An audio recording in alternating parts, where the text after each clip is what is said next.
Okay, we'll call the Murray City Council meeting to order. I'd like to begin by asking you to either turn off or mute your sound devices.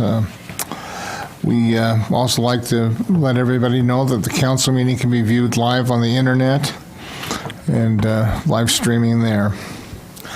Want to make note that Mayor Iyer is on vacation and Doug Hill is serving as our Mayor Pro Tem tonight.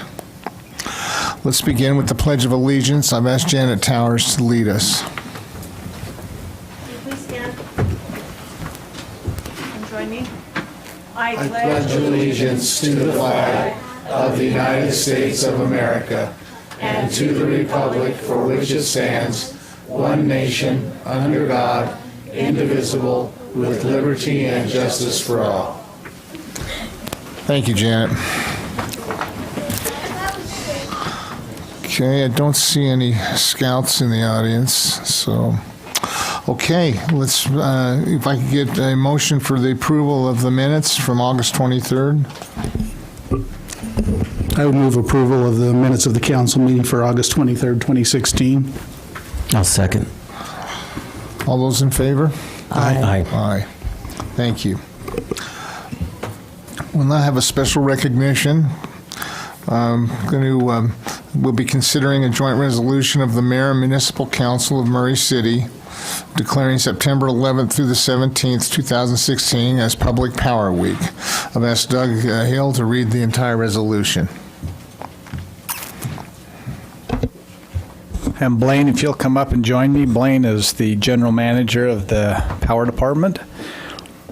So this is a joint resolution of the mayor and municipal council of Murray City declaring September 11th through the 17th, 2016 as Public Power Week.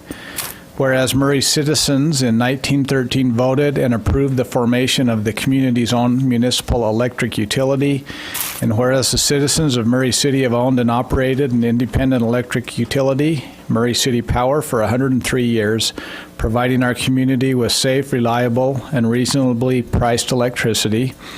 And whereas Murray City Power is one of over 2,000 consumer-owned electric utilities that comprise the American Public Power Association, a strong organization that annually promotes Public Power Week. And now, therefore, we, the mayor and the Murray City Municipal Council, do hereby declare September 11th through the 17th, 2016 as Public Power Week. Be it therefore resolved that we hereby encourage the citizens of Murray City to participate in the Public Power Celebration event on Thursday, the 15th of September, to honor 103 successful years of public power in Murray. And be it further resolved that our community acknowledges that the success of Murray City Power has been achieved through the combined and cooperative efforts of our employees, citizens, fellow city departments, elected officials, and industry partners, including the Utah Associated Municipal Power Systems and the Intermountain Power Agency and the American Public Power Association. This, assuming the council passes it tonight, will passed, approved, and adopted by the mayor and Murray City Municipal Council on this, the 6th day of September in the year 2016. Thank you, Doug. I'll take a motion by the council to approve the resolution, and then we'll have Doug present that resolution to Blaine. If I have a motion, please. I'll move to adopt a joint resolution of the Mayor and Municipal Council of Murray City, Utah, declaring September 11th through 17, 2016 as Public Power Week. I'll second that. Moved and seconded. Mr. Camp? Aye. Mr. Best? Aye. Aye. Aye. Aye.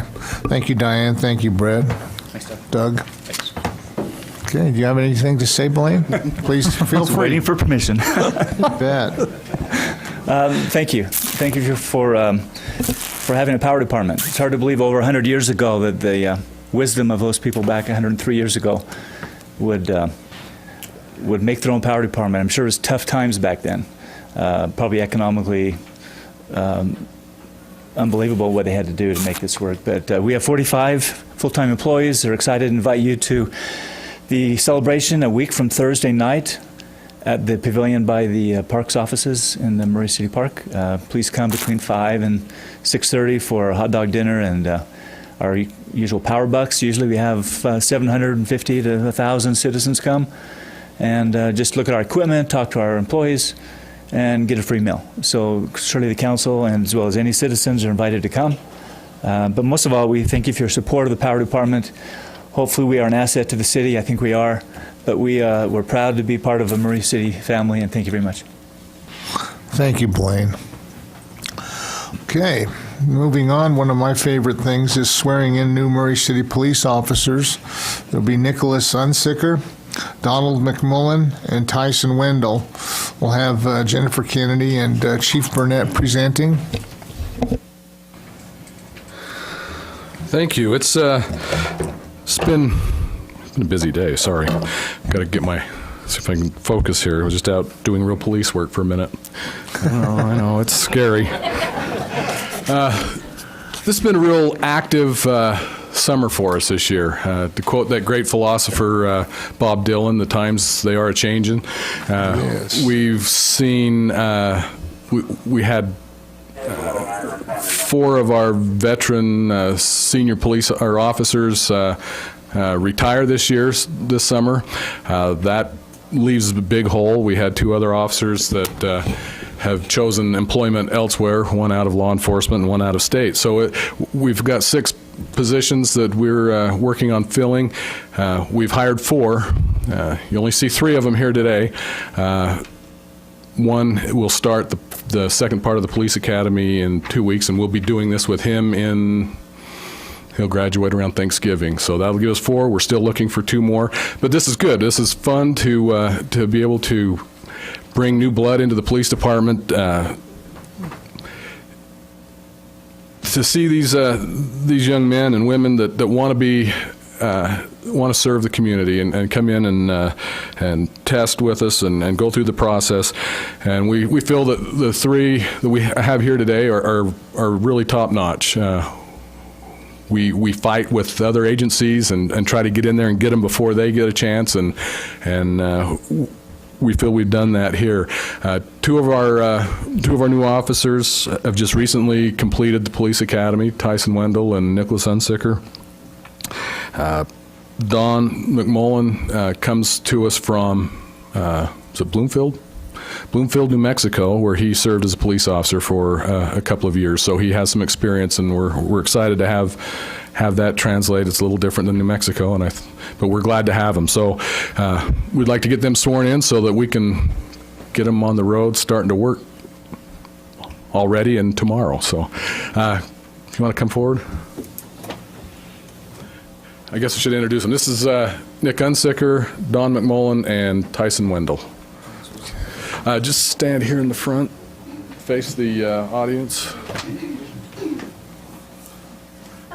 Raise your right hands and repeat after me. I state your name. I, Nicholas Unsicker, Do solemnly swear.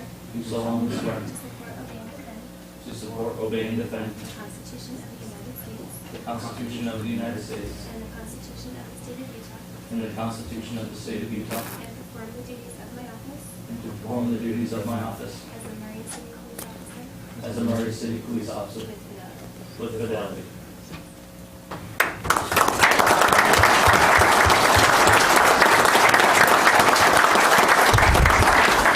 Now invite whoever you've asked to pin your badge on to come forward.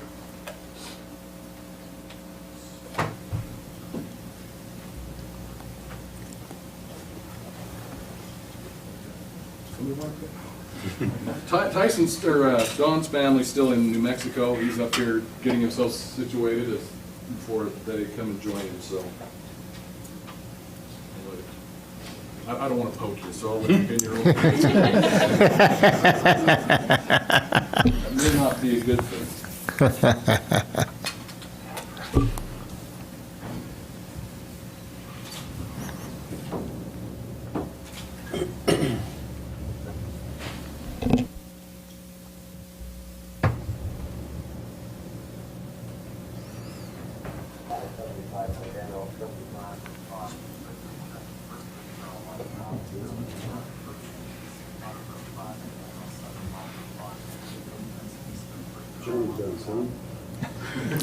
We got it? Okay, thank you, gentlemen.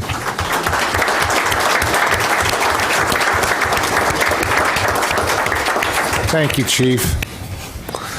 Moving on, we now have another swearing-in ceremony that we're going to conduct regarding our Murray City firefighting paramedic crew. Swearing in a new Murray City firefighter paramedic, Gary Bean, Jennifer Kennedy, and Chief Rodriguez presiding. Okay, I'll go ahead and talk a little bit. Gary, why don't you come up here? All right, it's funny looking at the police officers and the turnover. Fire department's real slow to turn over, and you look and think, okay, who's going to leave next? Take me out of it. But you always kind of wonder. You think there's not going to be any movement, and suddenly there is. And Gary Bean he'd interviewed before, and he was a strong candidate, and he was a very easy choice this time around. He's a hard-working guy. He's worked with every crew, and every crew is like, hey, we really love this guy. He's a hard worker. Just to kind of give you an idea, he's also a wrestling coach. And I don't know if you guys know much about wrestling. I never wrestled, but I watch it because my son did, and that's just a bizarre sport because those guys work so hard, and I never knew, is it the hard work or is it singlet? I'm not really sure what it is, but we want to welcome you to our family because it is a family, and the longer I'm here, the more you realize how important that family is. So welcome. Like I said, he's a hard-working guy. He just doesn't stop. He's also a CrossFit trainer. He's got his bachelor's in EMS administration. I never did ask him about softball. I know every time I look at the cops, I'm like, I'm looking at you at the end there, Softball and baseball aren't the same. Just remember that, okay?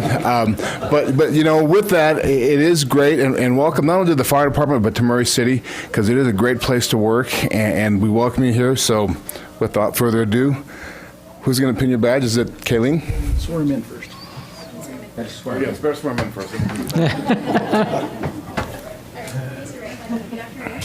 I state your name. Gary Bean, Do solemnly swear. do solemnly swear To support, obey, and defend to support, obey, and defend the Constitution of the United the States Constitution of the United States and the Constitution of the State of Utah. and the Constitution of the State of Utah, And perform the duties of my office and perform the duties of my office as a Murray City firefighter paramedic. as a Murray City firefighter paramedic with fidelity.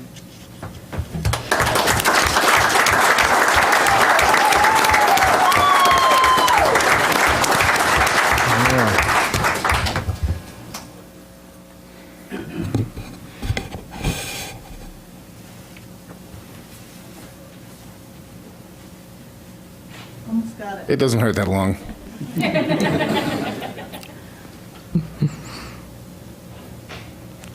Okay.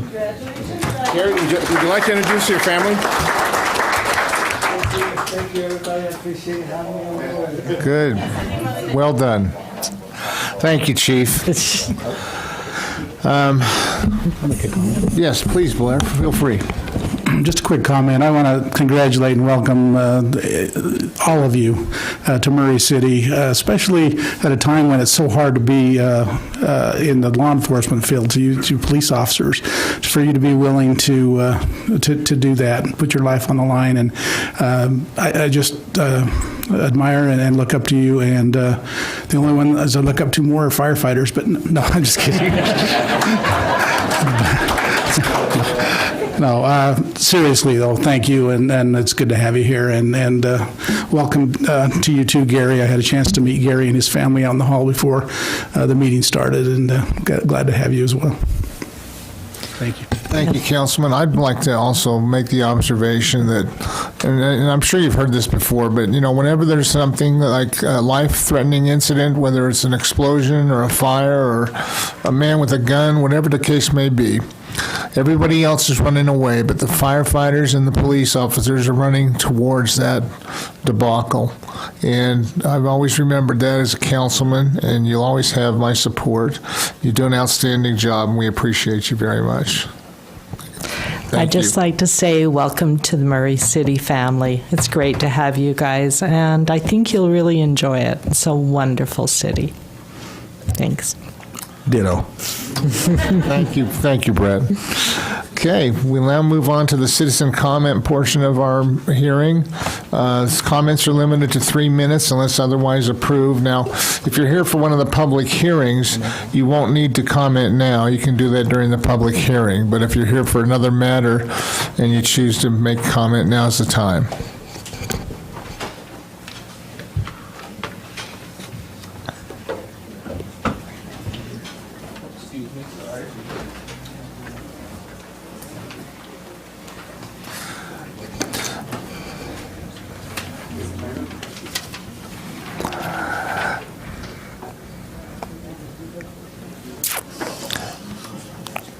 Why don't you give those to Jan? She can pass them out for you. Yeah.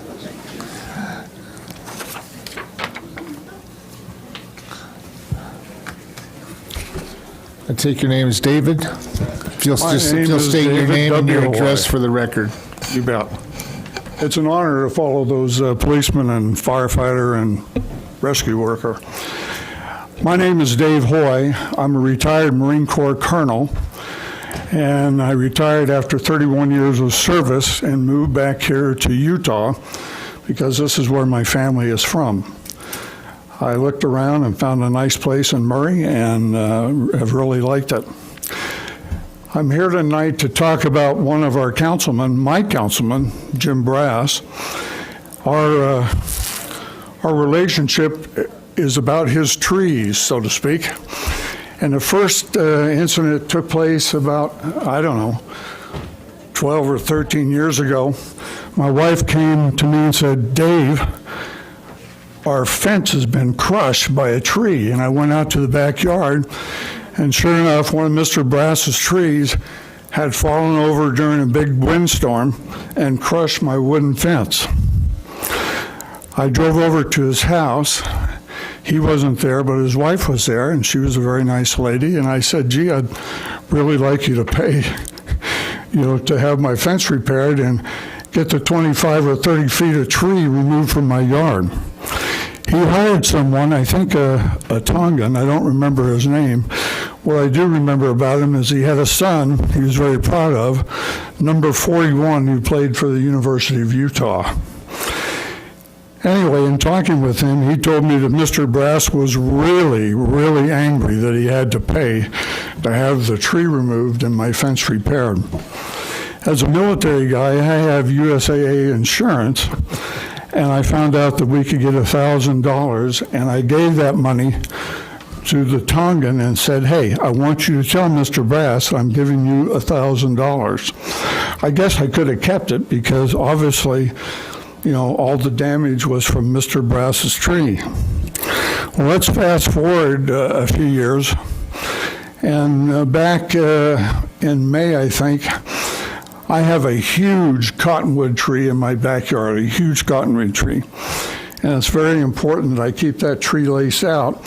And I paid $1,300 to have the tree laced out and cut off quite a bit of lumber from the tree. I also wanted them to cut down some of the branches from my neighbor's tree. My lot actually abuts 5 other different family lots. And I wanted them to cut down the branches that were close to anybody mowing the lawn. And they came up to me and said, hey, that's really your neighbor's responsibility. He should pay for that. I said, well, I want to be a good neighbor. I just want you to cut the tree limbs down that it can, hurt somebody mowing the lawn, in their eyes and so forth. I didn't want to emasculate the trees way up. Well, later on, I found out that, may I have a little more time? Yeah, take another minute or so, but we're going to have to wrap it up here. Yeah. Later on, I had called Vinyl Industries to come to my fence. I had replaced my wooden fence with a polypropylene fence, supposedly with a lifetime warranty. And one of the panels was raised up, and the fence cap had come off. It took forever to get the vinyl industry guy there, but he finally came, and he comes up and he says, well, Your warning is voided because your neighbor's tree has a big tree root that raised up the panel that knocked off the fence cap.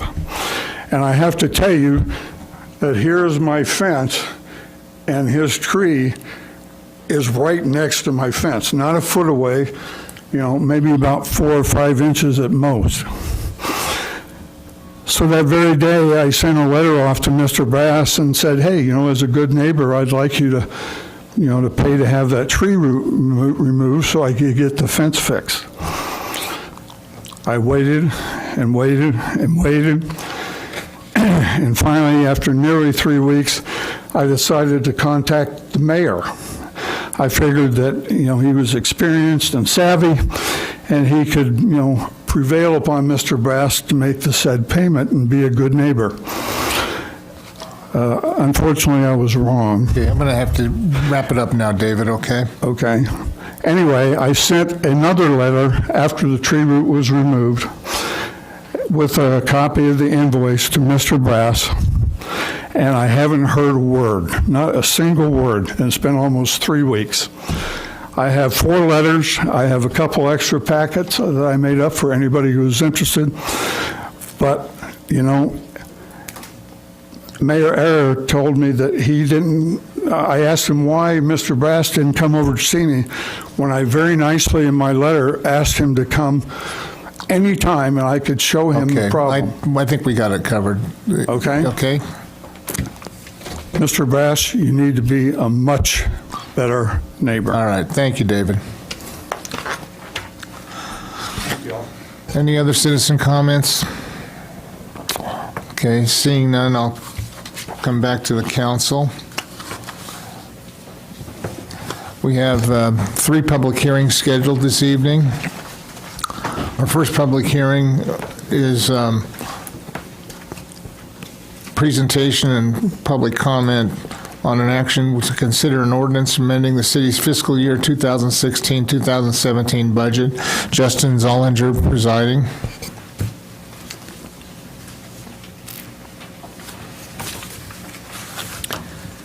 Appreciate coming before council tonight and going over many of our budget changes we need to make for our new fiscal year and to tidy up our prior fiscal year. The first half of our adjustments, our budget adjustments, are projects that were budgeted for last year that we weren't quite able to complete by June 30, since our fiscal year end is June 30. So we had quite a few projects that we need to carry over that we weren't able to get all the way done, and we need to carry that budget for. The second adjustments we have are new money that we need to budget for example, a grant or 2 that we've received. And so those are the second group. I'll just start going through these. If there are questions, just ask me to pause and I'll be glad to elaborate. And if I don't know the answer, I know Doug more than likely will, or one of the other department heads, but we'll get you the answer. Please do. Thank you, Justin. Okay, so first item is the inventory warehouse addition, $350,000 for the power department, power fund. A chipper/brush truck, $325,000, the power fund. Refuse containers, $33,108 for the solid waste fund. Maverick, Winchester, and Cemetery storm drain line projects, $284,780, stormwater fund. Re-roof the public services building, $50,000, capital projects fund. Chase Wesley area, 1045 East and Somerset Road projects, $91,366, capital projects fund. Chevy Chase Van Winkle, 1000 East Highland Lake Slurry and 5900 South Road projects, $995,673, capital projects fund. 13th East Road improvements, $649,702, capital projects fund. Fairhaven and Ellerby 10th East Road projects, $249,365, capital projects fund. Wi-Fi in Murray Park, $47,414, general fund. Citrix software product, $65,000, capital projects fund. Pickleball courts, $573,500, capital projects fund. Is that 573? 573,000, yep. And to say pickleball courts, it's much more than that, but that's what we've been calling that project in the city. Cottonwood Trail Project, $180,000, capital projects fund. Justice Assistance Grant, this is a carry forward grant. It's a small amount, $504, but we got to carry it forward to expend the funds. 5900 South Waterline Project, $915,000, water fund. 500 West Sewer Line, $187,331, the wastewater fund. Munis software implementation, $135,364, capital projects fund. Library furniture, $12,000, the library fund. And then the transfer of $198,745 from the RDA fund to the capital projects fund for the fire clay traffic signal light. And that one's carried forward once before. I think the project will be done this fiscal year for sure, because it's now started and we're working on it. Okay, then the few items that are new items that need to be added. We have the Victims of Crime Act grant, $39,036 to the general fund. And if I could elaborate just real quick, we would put these in the budget if we knew these numbers. We didn't know these numbers until August, but we passed the budget back in June. So that's why there's always a delay on these. Yeah, I could throw in a number and estimate it, but I'd rather just find out what the number is and then budget for it rather than try to estimate it. So the Administrative Office of the Courts grant, $6,248, general fund. Emergency Management Performance Grant, $11,000, general fund.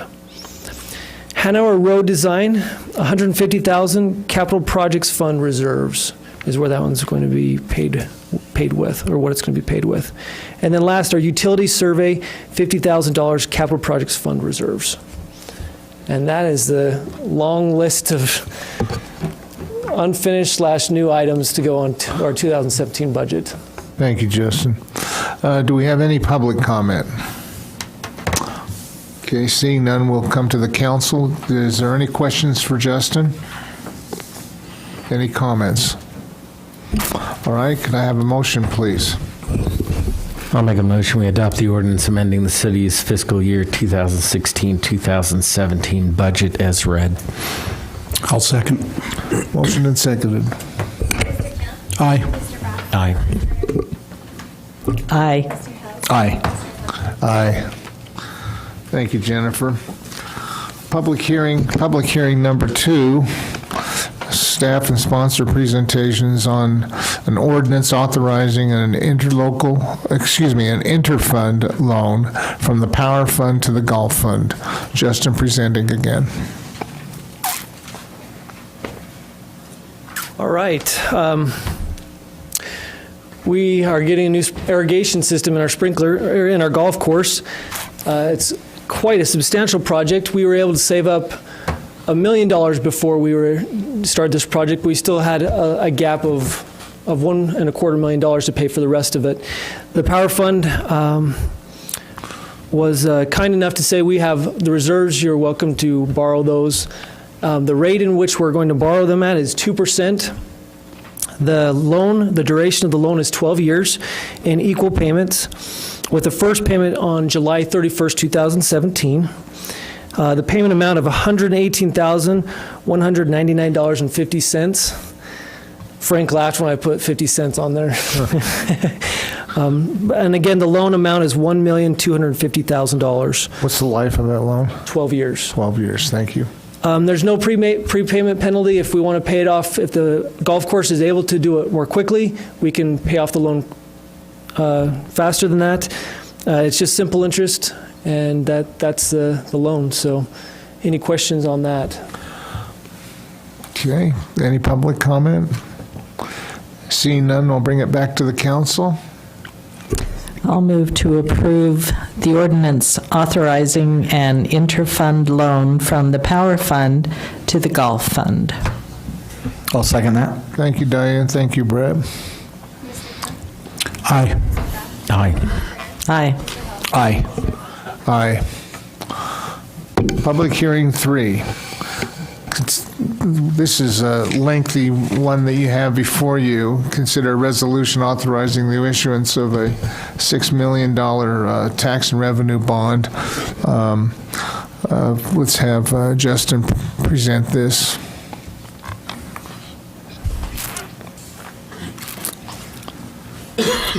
I'm happy to field any questions you may have. I think I'll be able to answer most of them. George K. Baum, Preston Kirk, and Matt Dugdale were also kind enough to come tonight. So if we have additional questions, they know, they're the experts, they know it.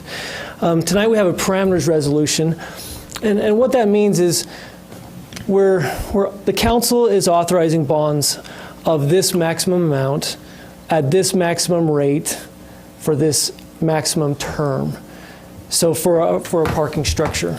Now, this may be issued at a later date than the near term, but so what that means is if the parameters resolution were to say a maximum rate of 2%, but market rate takes them up to 3%, well, then that makes it so it wouldn't be, we haven't authorized it anymore. Market conditions change so much.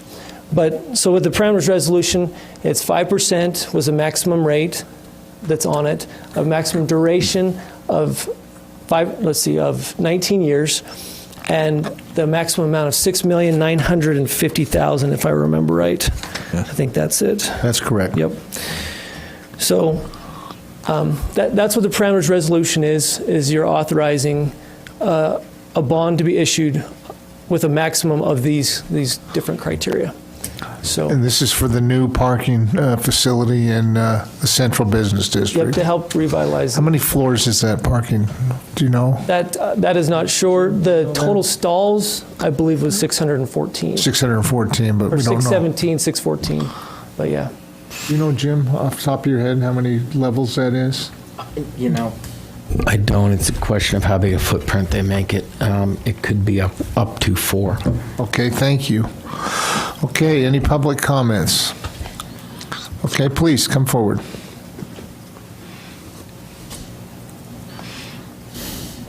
I'm Preston Kirk, and I just had one small change to it. I think Sure, the Preston. documents before you read 20 years, and what we want to do is just take into consideration the timing. Would hate to have the bond issued 19 years in 1 month and then have to come back through this process. So we put in 20, but I think the intent is to have it amortize over 19 years, as Justin correctly stated.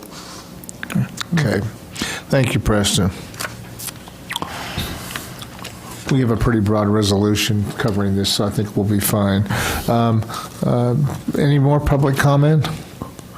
Okay, we'll come to the council now for discussion and consideration. I'll move. I have a question go ahead. first. Sorry, Blair. If I could. GL, this is probably for you, but in one of the documents, I know we live in a cut and paste world.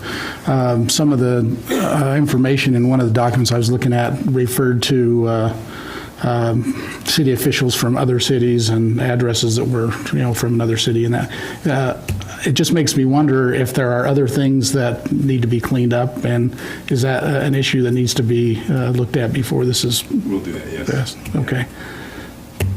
Okay. So we can pass the resolution and clean up after. Okay. Blair, I love it. Well, just as long as they're not. Pass it and then clean up. Well, the ones I saw are not substantive. Thank you. But if there are, Yeah, they'll still no, that's good, need to be Blair. cleaned up, right? Okay. Okay. Thank you. So move. Okay. Any other? I'll move that we approve a resolution authorizing the issuance of a $6,950,000 of sales tax revenue bonds, Series 2016, and fixing the terms and parameters of such bonds. Thank you, Councilman Hales. I'll second. Moved and seconded. Ms. McCown? Aye. Mr. Bradford? Aye. Aye. Aye. Aye. Okay, moving on. We have no unfinished business. Under new business, we have a resolution to approve the interlocal cooperation agreement between City and Murray City School District. Doug Hill will be presenting. Doug?